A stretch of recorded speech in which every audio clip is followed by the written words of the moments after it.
Amazon với mức giá cực kỳ ưu đãi như đăng ký brand với USBTO, từ Karim Bhai, từ Trên Scout, Logistics và Warehouse. Xem hình thông tin chi tiết dưới phần mô tả nhé.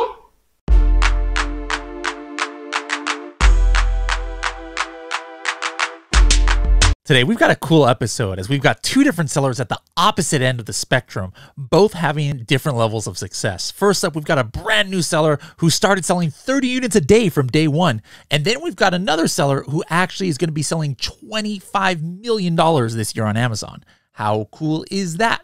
Pretty cool, I think.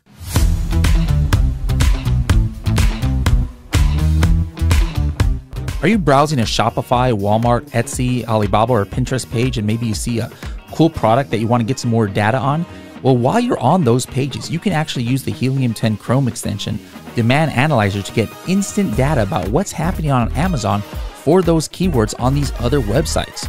Or maybe you want to then follow up and get an actual supplier quote from a company on Alibaba.com in order to see if you can get this product produced. You can do that also with the Helium 10 Demand Analyzer. Both of these are part of the Helium 10 Chrome extension, which you can download for free at h10.me/extension.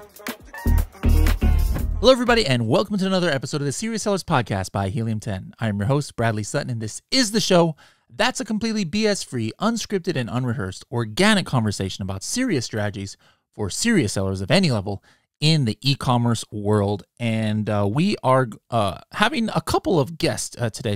Anas, how's it going? Good, Bradley. How are you? Pretty good, pretty good. Now, I just got back from Asia. I'm here in California now. Where in the world are you right now? So I'm actually in Edmonton, Alberta. It's darn cold. So you're probably enjoying in California, but it's pretty freezing here. It's about negative, I think 20 degrees outside.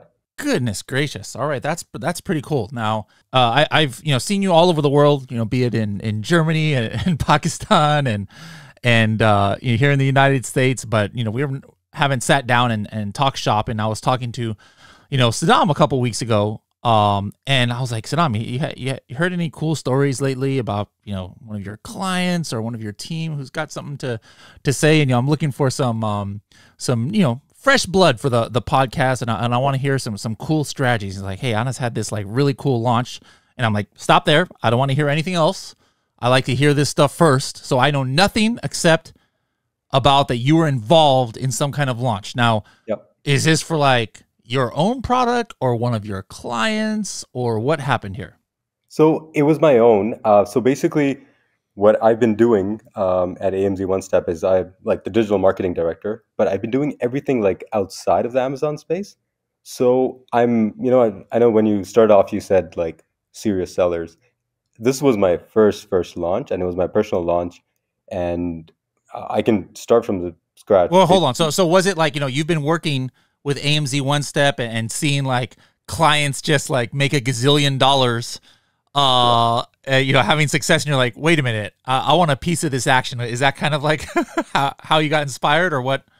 I also wanted to dip my toes into some of the Amazon stuff, because I was doing everything outside of Amazon. I typically just do Shopify stores and Google ads and Facebook ads and everything respective to that. And we had been launching products for some of our clients over the past year or so. And I was like, if our team's doing it, I want to launch my own product as well. So how it started off was this was about 8 months ago. So it took us probably around 8 months to do a full launch, which is a really long time. Typically it's a lot, shorter, but this was our third product that we actually got samples for. And, are we talking for the US market? What was your product research method? So Helium 10 was being used primarily, and basically, I've been a lot on the back burner. Essentially, the team was doing a lot of the heavy lifting. I honestly don't know half of the stuff. All I know is you have to find a product, you have to use your 4 criteria method. How we differentiated as part of that was when we actually looked at the products, they found the product niche that I went in. It was kitchen products. There were still some like a lot of competitors selling that had like 25,000 reviews, right? We're entering into the same market, and it was very hard to Why? like see Well, that. that you're doing exactly the thing that we teach not to. So like what, I'm sure maybe there was something that gave you an idea though that you might have success, you know, so I'm just wondering your thought process there. Yeah, for sure, and that's what I was saying. Like they had tons of reviews. There was a lot Like, of but come on, we're supposed to have serious strategies. That's not a serious, like everybody's like, oh, I got to go find a market where everybody's got 25,000 reviews if I'm going to be successful. What are we teaching people out here now? Yeah, so the difference between like our launch and what they were already selling was the number of like kind of bundled products as part of it. So they had like a set of 3, and we saw that people were selling like single units. So we upped the game and we did like a set of 4, and nobody really was doing that. There we go. All right, so let's pause here. You know, I was just busting his balls a little bit there, but you know, I knew it had to be something like that. You know, like I've said before, like, you know, you got to think like a buyer, guys, when you're trying to you know, get ready for or look for an opportunity. And then, you know, like me personally, if all things are equal, and I see, you know, 5 products or 10 products on the top of page 1 that have 10,000 reviews, and a brand new product I've never heard of and has 0 reviews, why would I ever in the, you know, want to get that 0, you know, that one that has, you know, 5 reviews or 0 reviews? Well, there's a chance though. It's not, you know, if you're able to differentiate, or if you have something that nobody else has, where they're like, you know what, this doesn't have reviews, but I really need a red one and everybody's got blue. You know, then the reviews don't matter. Or, you know what, I really need 4. I don't want 3. You know, this one has no reviews, but I'll get it. So just remember, guys, you know, don't always just completely disregard a niche just because of the review level. Here we have a great example of how you can overcome that. All right, continue the story, please. Yep. And then the second thing that we did was, when I was searching for a brand name, again, this is like a brand new brand, I kind of like, I was like, okay, what can I do that will make me look like a very, very big brand? And we did a spin-off of like KitchenAid, respectively. I don't want to say my brand name, but it's very close to that. So it kind of just put that, you know, emphasis that this is not like, you know, a random brand that just is after my name or something like that. So I feel that also has an impact when somebody just says, "Oh, did you get brand registry?" We did, yeah, 100%. So you must have got a trademark for it. We did, yeah. In what country did you get the trademark? Canada or US? Just because my experience is like outside of Amazon, what I always do is I make sure that a domain name exists. Okay, so if I know a domain name exists, that means like not a lot of people are actually there, as well as like you don't have to fight battles afterwards, like, you know, when you think your brand's gonna like, you know, launch extensively. Yeah. So I think that was one more piece that I felt really helped in like kind of showing the product. So after okay, that, now let's take a couple steps back though. You know, like you know, you were you know, you got brand registry and everything, but before then, how did you source? Tell me about your sourcing. You know, before you even got to that step, because I'm sure you had, like you said, you had to get samples and vet it. Like, did you only look at China? Did you look at any other countries? What was your sourcing process like? We looked at China primarily. We used Alibaba, Okay. and basically we got a few samples from suppliers, and the highest quality. We didn't want to like just get the cheapest product. We wanted to focus on quality because we want to build this as a brand and not just like a, you know, once the reviews start flowing in, you can see that like we have within 1 month, we've gotten about 10 reviews already. Okay. So it's a pretty, and they've been pretty phenomenal. The only 10 written reviews or ratings, like the just, are you talking about the number, or you actually have 10 people who actually wrote something? So we've gotten about, from what I can see, again, I'm not an Amazon expert. Hey, no, we have a lot of listeners who are exactly in your shoes, so don't feel bad at all. This is good. So what I see is I see 10 on when I go on the listing, and then when I look in the back end and I can actually see text, there's about 5 or 6. Okay, that's about standard, about half. You know, because nowadays, you know, people can can just leave a star and then not write something. And actually that's a little bit high, actually, now that I think about it. You know, I think my ratio might be 4 to 1. So that's actually a good sign. If half the people actually wrote something, that means they really, you know, they really like the product. All right, cool. So you sourced in China, got the product in. Now I'm just wondering, how does that work? You know, are you a Canadian citizen? So when you registered in Amazon USA, did you like do it on Amazon Canada first and then like USA is like your second marketplace, or did you register as a Canadian business, or what did you do there? So yeah, we registered as a Canadian business, and you Okay. can sell on Amazon USA through that. So Okay. All right. And then I'm assuming, did you ship your inventory directly to Amazon, or did you go to a 3PL first and then drip some in? directly to Amazon. So we just had an inspection in the middle, and Okay. basically, yeah, So what was it, 500 units? it was 1,000. 1,000. Wow. 1,000 units on your very first order. So yeah, that takes some confidence there. Okay. And we're almost sold out. So I just yesterday Wow. put in an order for air shipping. We ordered 3,000 more units, and yeah, we've actually. So I don't know if you want me to jump into it, but basically, No, go ahead. okay. So for the first month, we started off at a price of $9.99, and I have some stats here. So we started off at $9.99. We were making about $1 profit. Then we increased the price, and we went over to $10.99. At that point, FBA fees. No, hold on. Let me ask you something though. Like, this is for whatever it was, the ones that are all 3 that have thousands of reviews. What was the retail price for those about? They're about $12.99. Okay, about 12.99. Yeah, so hey, that's a strategy. You know, like I mean, honestly, I would have done that even if I lost money. You know, you said you were still making $1, but usually when you launch, it's like, hey, you know what? I'm cool with losing money. I'm gonna have like this sales price just because I want it to make it a no-brainer for people to buy. But they, you know, they see 3 for $12.99, 4 for $9.99. Seems like it worked for you. What in the beginning though? You know, before you started getting momentum, like what was your strategy in order to, like, you know, I'm sure you had, you know, used Helium-10 to like target the keyword, like, hey, I know this is okay. I found out with Helium-10, this is the keyword that I need to get on page 1 for. So was it like, you know, just some heavy PPC bidding, or how did you get that initial momentum? So all we used was Cerebro, right? We made sure, Okay. so starting off with the listing, we made sure all the keywords were in the listing properly optimized. And again, the team completely took care of that. We made sure that all the images were very, very high quality. We didn't cheap out on, you know, non-model kind of images.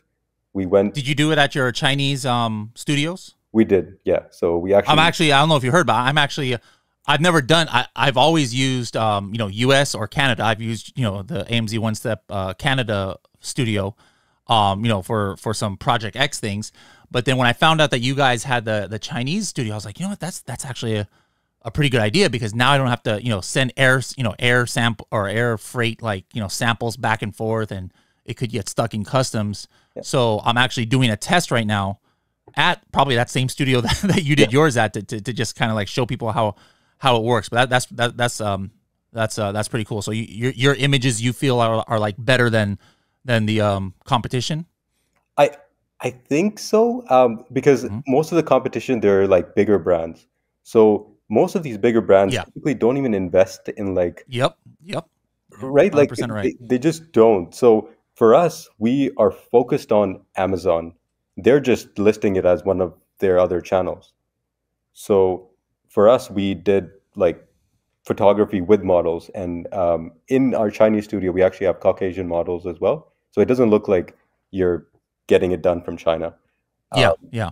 And then we also did a video as well, even though it was like a lower end kind of you know, price point for a product, but we were like, I wanted to make sure it was the best that I could do, and I think that really, really helped. So making sure that, you know, whenever somebody comes in, the conversion rate is through the roof. Yeah.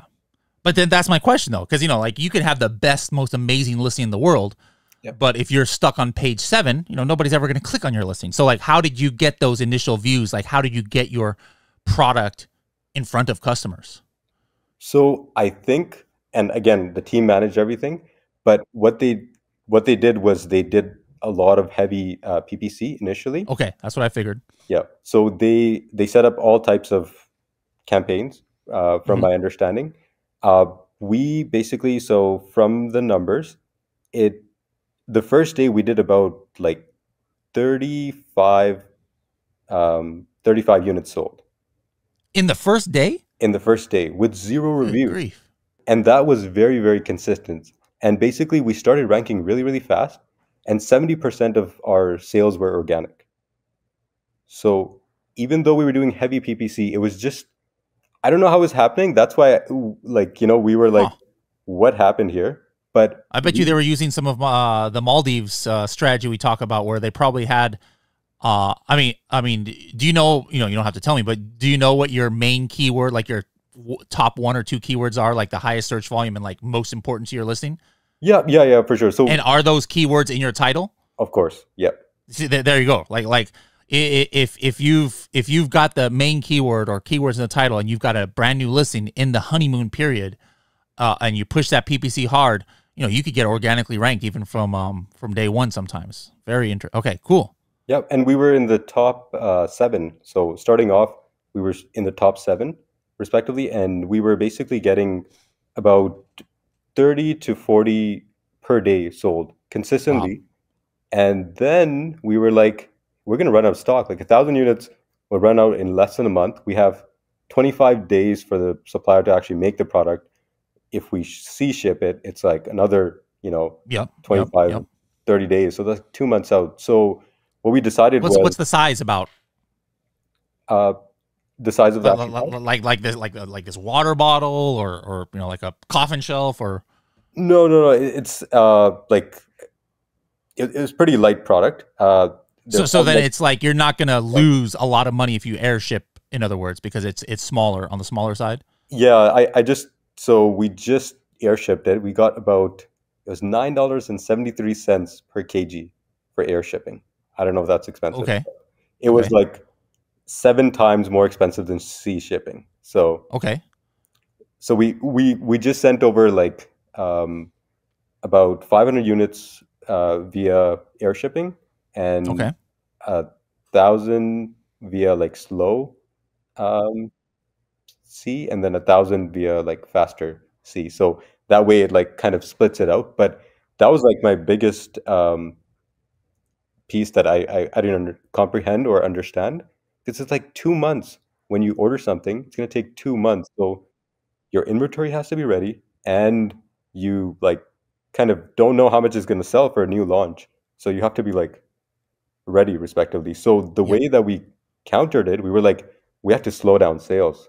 Even though we're making a profit, we have to slow it down respectively so we don't run out of. I don't like to slow down sales. I'll tell you that right now. Like I tell people, I'll sell out. Like if things are going crazy, the natural reaction actually is to want to slow it down because you don't want to run out.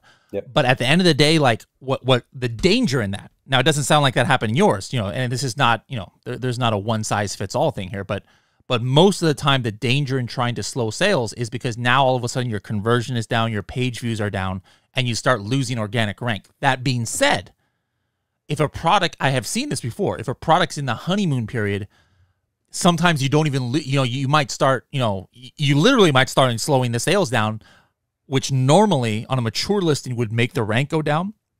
But if it's in the honeymoon period, sometimes it doesn't go down. Is that what happened in your case? Like, even though you were slowing sales, the keyword rank stayed, or what happened? So the keyword rank did stay. We went from about, and again, the first week, it was all 30, 35, 30, 35, and we hit like 40 plus as well some days with like 0 reviews. What we did throughout the month was just to, we could close down the listing as well, and I know that doesn't impact, from my understanding, it doesn't impact the actual ranking. Anh chị đây bán hàng trên Amazon. Skyrock cung cấp các dịch vụ dành cho các nhà bán hàng trên Amazon với mức giá cực kỳ ưu đãi như đăng ký brand với USBTO, tuần theo link thêm, tuần chơi Scout, logistics và warehouse. Xem hình thông tin chi tiết dưới phần mô tả nhé. But we just felt like we need to test out different points as well. This was the first kind different price points. Yeah, and kind of see like what FBA fees become, how much are actually selling, so then we can Sure. go out, with proper inventory and then have a good pricing strategy. So we put it at $12.92, not $12.99. I don't know if that makes a difference, but we put it at $12.92. Our sales are still like 2025, and we're still really happy with what's happening because our strategy was, initially we were like, we'll close the listing, but then we were like, you know what? Why? Let's just spend more money, get it out there. So it's already airshipped now as of yesterday, Sure. and we expect not to lose or not to finish our inventory, and then at that point we can kind of decide.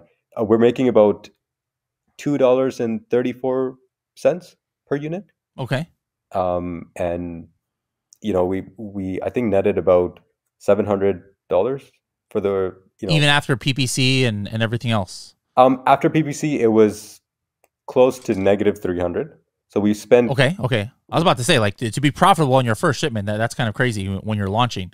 But that's actually pretty decent. To only quote unquote lose $300 on a launch is pretty impressive. Yeah, and I think going forward, just because our rankings are there, our profit margin has significantly increased to be able to spend more on PPC. Now that's a combination of like the old price, the middle price, and obviously the other ones. But now we're at the stage where each unit, including PPC costs on a daily basis, we're actually profitable. All right. So, I mean, hey, this is your first product and selling 25, 30 a day. Some things, we learn here, guys, is, sometimes, one of the things is now we see why the keyword rank didn't go down. It wasn't just the fact that it's in the honeymoon period, which sometimes helps, but it's also their sales, didn't really go down, much. Their velocity stayed the same. And that's important. Like sometimes you should think about raising the price. You don't always have to be the cheapest, especially if you have more value. And you should always test like they did, take the price up 50 cents, take it up $1, A/B split tests, different things. Amazon has that now. So, sometimes Amazon sellers thinks they have to always be the cheapest or just have some rock bottom price. But that's not always the case. So very interesting things. Now, what's your plan for, obviously, you're rushing shipments left and right. Like, are you already starting to look at other products you might be able to sell under this new brand that you guys started? Or are you just trying to double down on this for a while? Or what's your plan going forward? So I think both. We're trying to make sure that this kind of product still maintains its sales velocity, as well as we have enough inventory, as well as we're trying to like split it up. So a lot of competitors have like single units. So we're trying to see if we could enter that market. We looked at other marketplaces as well. So Canadian, as well as the UK side, but there weren't enough sales respectively to like go in yet. Sure. So we feel kind of like, from what I've heard, as well as like what I've seen, brands last versus just a single product, right? So if you could have a brand and like multiple products there, I think it just helps respectively to like creating that brand, and they usually last, a longer time versus just having a single product that could be, anything could happen in terms of seasonality or respectively for that. So I love it. All right. So in a year or so, I want to reach back and let's see, who knows, maybe your price will be $14.99 and you guys are selling 50 units a day. So let's, I'd be curious to see how's it going. But hey guys, if you're out there and you're brand new to Amazon, jump in. He wouldn't have had this if he gave up, after the first couple of samples, he didn't like it. He could have just given up. Some people do that. But he's like, no, I'm going to do this. I'm all in. I'm getting 1,000 units and let's go. And so you guys sometimes need to just take that leap of faith after, of course, doing the proper research and everything. And when you do that, it's not guaranteed you'll be successful every single time, but you're putting yourself in a position where you can be successful. If you don't even try to launch a product, you're not even in the game. So we can see that, it can definitely work out. So Anas, thank you so much for joining us. And let's see, maybe we'll link up in Peshawar or somewhere else in the world soon. Sounds good. Yeah. Thanks, Bradley. All right. So next up, we've got another guest here. more experienced, as far as I know. I've never really talked to him, much in depth, but Karim, how's it going, man? Pretty good, man. How are you doing today? I'm doing all right. Now, where are you located? I'm in Houston, Texas. Is that where you were born and raised? Yeah, I was born and raised in Houston, Texas. Been here my whole life. Can't complain. Excellent. Excellent. Now, what did you, what was your original career goal before you went on this path of e-commerce? So originally, I think I was like a lot of brown people. We wanted to be doctors and lawyers. That's what we kind of really wanted to do. And that's where we kind of went to. And then I actually got my degree in finance instead. So I went the banking route. And then how did you get turned on to e-commerce then? Like, how did you switch gears? So I was working in banking, and then I went into kind of a tech job, and I was doing more systems. I became a systems analyst. And then I was just going through Facebook, and I came across the wholesale formula. Mm-hmm. So that's kind of how I got into it. I ended up buying that class and learning everything from there. And then what year is this about? This was about 2016. So I was about a year out of college. I was doing my corporate life, and I really did not like it. Doing that 9 to 5 was just not that much fun. So I kind of switched gears, got that program, and did that for about a year and a half. And then I was kind of hesitant to get into the private label business.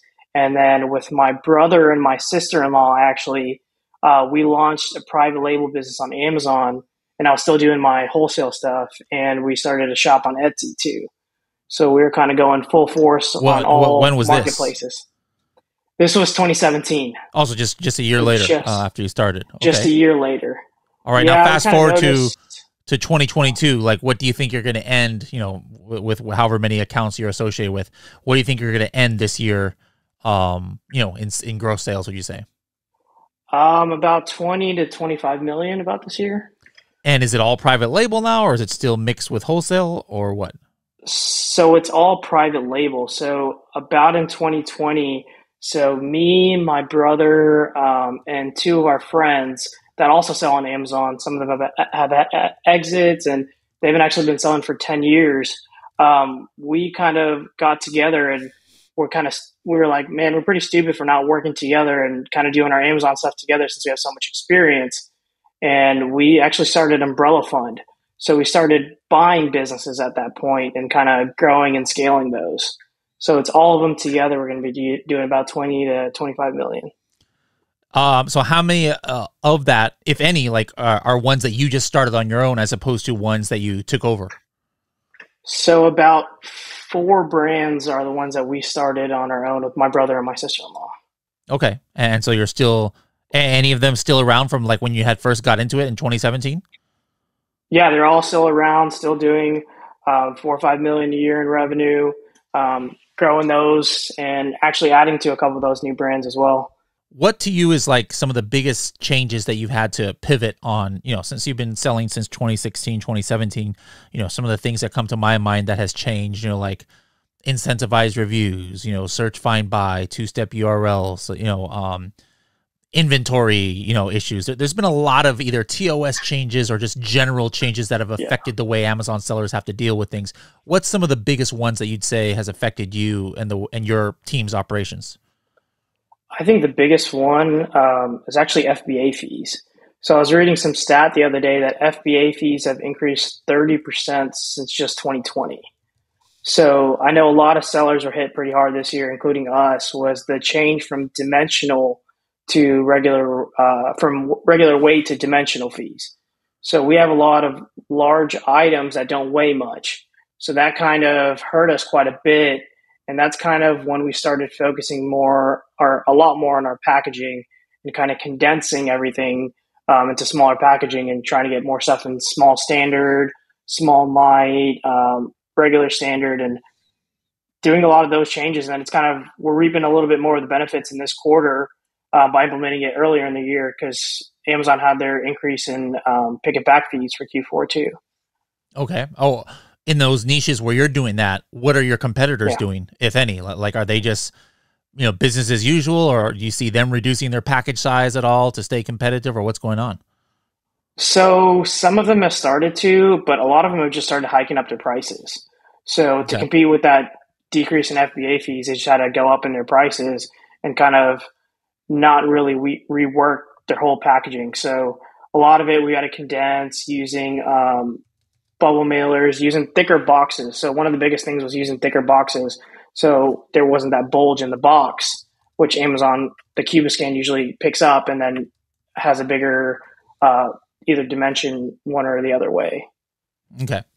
What other things are you doing that you would say, like, for example, you weren't listening in, but before you, I was just interviewing somebody who was doing their first ever launch. They've been working for an Amazon company, or an Amazon agency, but they had never launched their own product, and they were just going through the things that a brand new seller would go through, and a lot of sellers out there might be new or new-ish, that are just doing some of the standard things, but what to get to the 25 million mark, even though whether it's growing your own brands, whether it's purchasing others, you don't get there unless you're doing something that's a little bit unique and a little bit higher level than just a common Amazon seller. What would you say are some of the things that you guys are doing differently that's allowed you to scale to this kind of number? I think one of the biggest things that people really overlook is doing your keyword tracking.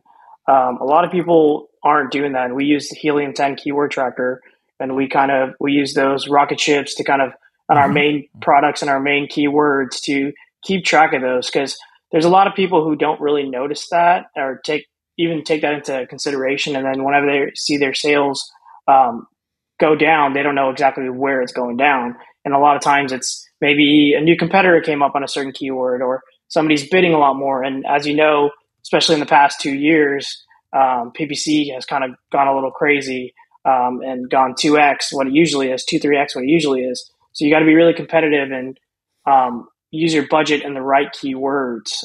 And then I think one of the other things is kind of updating your content all the time. So we've been using Signalytics to do a lot of our content and rework a lot of our content. When we buy brands, a lot of times the content has never been worked on. And that's one thing, especially nowadays, is more of the images are for the customers, because I think probably more than half of us never even read the bullet points anymore. We just look at the images and probably go to the second or third one. And after that, we decide if we're going to buy the product or not. We usually don't even get to the sixth or seventh image. And also making sure you have your videos. There's a lot of brand videos that are converting quite a bit. They might not be helping you as much in sales rank, but they are, or keyword rankings, but they are helping you in sales and getting your brand out there a little bit more. So going back to what you were talking about, like keyword tracker. So what are you focused on? Where you are ranking organically, sponsored, or both?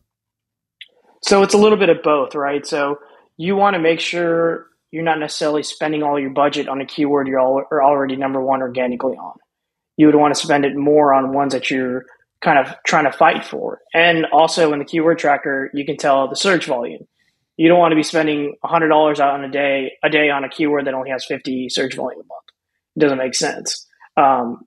Unless it has 50 conversions on those 50 searches, then you definitely do. But knowing that search volume, the competing products, and kind of going after those specific ones that are going to help you gain the most momentum, gain the most rank in sales.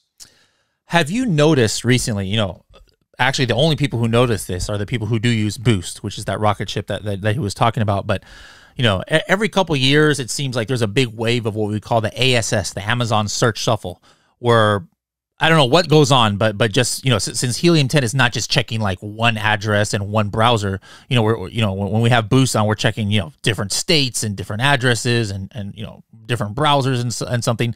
But then, usually nothing ever stays the same across the board. That's why, maybe you're looking on your browser, you might see rank 10 but Helium 10 might say 13 or something, but it's, kind of like around there. But then recently, at least I've been noticing in some of the stuff I've had Boost and some of the other customers where that shuffle is happening, where all of a sudden, Amazon is throwing me on page 2 and 3 sometimes. Anything like that happening on your side? Yeah, so we've been noticing that, especially this past weekend. I don't know if you've noticed, but Amazon took away the reviews. I think they were trying out something new and took away the reviews, I think, in the health and household category. And that kind of threw a lot of that keyword tracking and the boost off. So what I usually do, and I have our brand managers do, is look at it on their own browser, try 3 or 4 different zip codes. And then also, as we all know, most of your sales come on mobile, not even on your computer. Sure. So making sure to look at that on a mobile device and using different zip codes over there really gets you that feeling if you're there or not. Are you doing any kind of outside traffic, like Google ads or influencer marketing, things like that? We have seen a boost in some of our keywords and our products since doing that. Some it works on, some it doesn't. And we're trying to build out our influencer platform a little bit more, and kind of work on that, especially for Q4, and doing some Facebook ads and using Amazon attribution links on those Facebook ads to see if we can get some more traffic on there. What's your targeting strategy? Like, do you try and target the words in Google that are like your main keywords on Amazon, hoping that there might be some residual rank juice that happens? Or do you just like follow data only on what you see in your Google Analytics? No, so we actually use our Google Analytics keyword tracker. Mm-hmm. And a lot of times what we've kind of noticed is a lot of people still go to Google and put in like the caskets, Amazon. I know you always bring up those caskets. Mm-hmm. They always put Amazon still, even when they're searching in Google. Yeah. So we've been targeting a lot of those specific keywords. So we have like different campaigns that are specifically a keyword, then Amazon as a separate one, and then one that's just the keyword. Okay, that's interesting. So, and then you know, similar with what you do with Helium 10. You're using some kind of tracker. Where like, hey, let me make sure my ad is showing up on page 1 of this Google result. Interesting. Okay. Yeah. And what's the, it's different metrics we use. Some people use tacos, some people use ROAS, some people use ACOS and things like that. But mm-hmm. but for the layman out there, if you were to compare, what it cost to get a sale on Google compared to PPC, like do you just try and make it kind of even, or do you find it's way more expensive to get the conversions on Google, or vice versa? I actually find it cheaper on Google, especially if you have the targeted keywords. But again, a lot of the times our goal is not necessarily to have a very good conversion on there. It's more to help our ranking on Amazon, because Amazon loves that external traffic. So if I can see my BSR getting better and better as I do more ads, then it's beneficial to me. So, earlier in this, you mentioned, I don't know if you use the word frequently, but updating the listing. So my question is, what is the frequency? Whether you're doing it, whether you're using Signalytics to change images and change copy, sometimes, in my opinion, like, people ask me, I was just on a call, matter of fact, like an hour ago. So I was on like a one-on-one call with a Helium 10 Elite customer, and they were asking about, updating the listing. I'm like, well, you don't want to like change your listing like every week, because, sometimes it takes the algorithm a few days to recover. And if you're doing it every week, they won't know what, you're going to screw things up. But do you guys have like a sweet spot where you're like, what, we need to kind of re-optimize our listing every 6 months or every 3 months or once a month? Let's take a look at it. Like what's your cadence?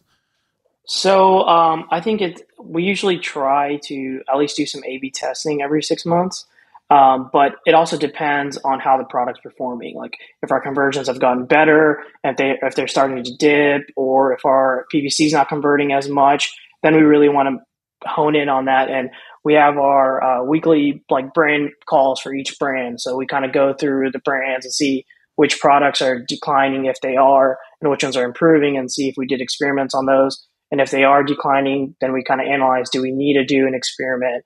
And we'll get an audit done by Signalytics and see if we can see kind of what's going on and pinpoint it, and see if it actually is maybe it's not our image, and maybe it's our price point, and the market's kind of shifted. You've had some brands that have been around for 5+ years. There's something that, Casey, a few years ago, I remember like a $1 billion seller summit or something had talked about. It was like, I forgot what it was called. Amazon death spiral, I think he coined it, where sometimes he said it seemed like, when he was at Thrasio, there'd be mature products that just like hit a wall for some reason. Like, you can't get it, like it used to be always top of page 1, and now it's like still on page 1, but it's like 13, 14, but no matter what you would do, like it just can't go back up to like the top 5. Like with any of your mature products, have you ever kind of like hit a wall like that where even though you're converting like crazy, maybe in PPC, but the organic ranks just don't seem to be responding? Yeah, we've had some brands or some products that do that, and it's just kind of making sure, and that's when you do a little bit more of the A/B testing and see if that helps you out, because Amazon does like that, and making sure you're hitting those keywords like exact, maybe at the front of your title. That's when you're trying to change your title and make sure that that's indexing a little bit more using that ranking juice like we were talking about, making sure you have that all the ranking juice in there so that Amazon picks it up. But there's some times where I wish we knew more and more about Amazon's algorithm, but at some point, if you're converting and it's still making money and still doing it, sometimes it's okay not to be at the top of the page. But you also know if it is converting near the same amount, people are scrolling down far enough on the page to get there. The point is that people shouldn't just give up. That there's different things you can try, and just make sure you're doing everything you can. I think it definitely helps that you're sending the outside traffic and also trying different things. But some people just give up, and they're like, oh, I guess this product is done for. Don't do that. Yeah, and sometimes you can do virtual bundles. You can pivot it, add something new to your product as a variation, or it might be simple as there's some new colors out there and you just need to try some new colors. We do this thing that we call the TST 30-second tip. Like, let's see if you can knock out 2 of them. Like what's something, you've been talking some general strategies here, but what's something specific that, 1 or 2 that you could say in 30 seconds or less, not both of them, but each one 30 seconds to a minute, like that. Again, like I'm looking for stuff that you think you do that, maybe 90% of sellers might not be doing. Yeah. So actually one of them is probably, I'm going to hit back on that FBA fees thing. A lot of people aren't going back and repackaging their stuff. They're just trying to make the packaging look prettier. But when you're making it look prettier, make sure that you're condensing that product as much as you can to get that lower fees. Even a quarter of an inch can take you down $1. And that's going to kill you. That's going to improve your margin so much. And it's going to make you better than your competitor. Go out, buy a couple of your competitors' products and just see what they're doing, how they're packaging, or use the FBA fee calculator and see if anybody is lower than you on their fee. If they are, then you know that they're doing something better than you and they're making more money than you. And do you have alerts, Helium 10 alerts activated for your products? Yeah. So we have Helium 10 alerts that are kind of on there, and we use the Helium 10 profit tracker to look at our sessions conversions. We use a lot of it, almost every Helium 10 tool. Well, I specifically asked about the alerts after you mentioned that about the dimensions. Like, have you ever noticed where Amazon will just randomly change one of your dimensions and make it big, and then all of a sudden it puts you into another tier, or maybe you're paying more money than you should? Has that ever happened to you? Yeah, so that happens all the time because Amazon does the Cuba scans, and a lot of times they don't even pick up your new packaging. So it's good to make a separate SKU with your new packaging so that you can differentiate which one is the new packaging and which one's the old one. Or else you're going to get stuck in that cycle because you have one item that's left over in the old packaging. Amazon just, for some reason, it's just bad luck, and they keep scanning that one item over and over again when you have this whole new packaging that can save you $1 or $2. But yeah, doing the regular remeasurements, if something spikes up, use the alerts from Helium 10, keep track of them. If it goes up, remeasure it, and hopefully you'll get back to your lower fee, especially right now because fees have gone up another 5%. Okay, yeah. So guys, I don't know what the number is, but 50 to 75% of listeners probably already have Helium 10, at least the Platinum plan. If you guys have the Platinum plan, you all have full access to alerts. So you're leaving money on the table, guys, if you're not taking advantage. It's literally free if you're already paying Helium 10. He's got $25 million worth of sales. He's got numerous ones where Amazon is changing dimensions. It happens to me. I'm a lot smaller seller than that. Happens to me all the time. Turn alerts on because you don't know how much money Amazon might be taking, based on maybe a wrong dimension. You got one more tip or strategy for us? One of them is probably something that you guys have been using a little bit more is using the brand analytics with the search terms that Helium 10 has kind of moved into Magnet. So I've been actually paying attention to that a lot more since that those keyword data you can actually get. So if your product is not doing as well as last year, or if it's you're seeing some spikes, make sure to go into your brand analytics, look at those keywords and sort by your searches or your purchases. So you can see maybe there's a keyword that you don't even know. It's a random keyword that you've been hitting and you're not even advertising on it, and you're in the middle of the page, and do put a high bid on there and get to the top of the page, and that can make or break your product. Awesome. All right. If anybody wants to maybe, reach out to you or see what you see what your other, your other company does, how can they find you on the interwebs out there? So I'm on LinkedIn, Karim Bhai, or you can just email me, karim@umbrellafund.com. Awesome. All right. Well, thank you so much for joining us and sharing your knowledge. I look forward to, seeing you at an, another Helium 10 event or social or something. Maybe Prosper next year. Will you be there? Yeah, we'll be at Prosper. We'll probably be at Sell and Scale again too. Awesome. All right. I'll see you at Prosper then, and then Sell and Scale in the fall. Talk to you later. Perfect. Thanks so much, Bradley.